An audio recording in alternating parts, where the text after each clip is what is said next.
Turisti navadno iščemo avtentičnost obiskanih krajev v tujini, pogosto pa se ne zavedamo in ne znamo izkoristiti posebnosti, ki jih imamo doma.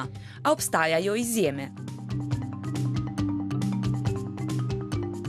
Izlet v Sečoveljskem zalivu začnemo v ribogojni bazi.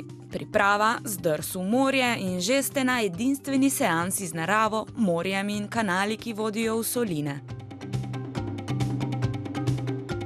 Kayaks is the best invention ever, and this place here is just incredible. This silentness and the pure nature, it's a wonderful experience. Svobodno drsenje, sledenje toku morja, odkrivanje skritih kotičkov, vse to lahko nadgradite z vodenim ogledom 58 mrež morske kmetije. Vsaki plava od 15 do 20 tisoč brancinov, od nekaj gramskih mladic do 9-letnih dolginov. V ribogojnici boste lahko opazili, da so vsi bazeni obraščeni z raznimi morskimi organizmi, kar je še eden od pokazateljev, da v bistvu mi vse delamo naravi prijazno. Izlet bo tako nedvomno navdušil vse, ki radi spoznavate naravo na ekološki način. To je eden najlepših, najbolj inovativnih pristopov, najbolj ekološki tudi. Kot vemo, vsi te motorji spuščajo ogromno emisij v zrak, v morje in to je res naravni pogon. Mi je bilo zelo zanimivo videti, kako drugi proizvajalci tipičnih istrskih produktov delajo v njihovih okoljih.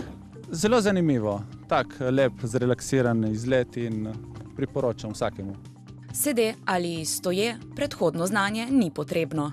Mi vsakemu našemu obiskovalcu razložimo, kako se pravilno vesla, kako se varno vesla. Povabijo pa vas tudi k akciji Veslaj in poberi. Glede na to, da smo čisto blizu morske gladine, nam je veliko lažje pobrati kakršnokoli smet, ki jo srečamo po poti in na ta način nekako tudi malo poskrbimo za naše morje.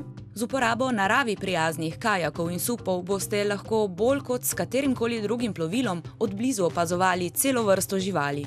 Tudi izven naših mrež je ogromno rib, še posebej, če jim damo malo krme, toliko da vse pridejo k nam in je tako, da bi bil v nekem safariju, v nekem živem, takem naravnem akvariju. Z nekoliko sreče bi lahko videli tudi želvo ali delfine, ali pa odvisno od vztrajnosti, od veslali do Pirana. A kdo bi na tem ekološko-športnem potepu sploh skrbel za cilj? Sanjsko je že samo potovanje.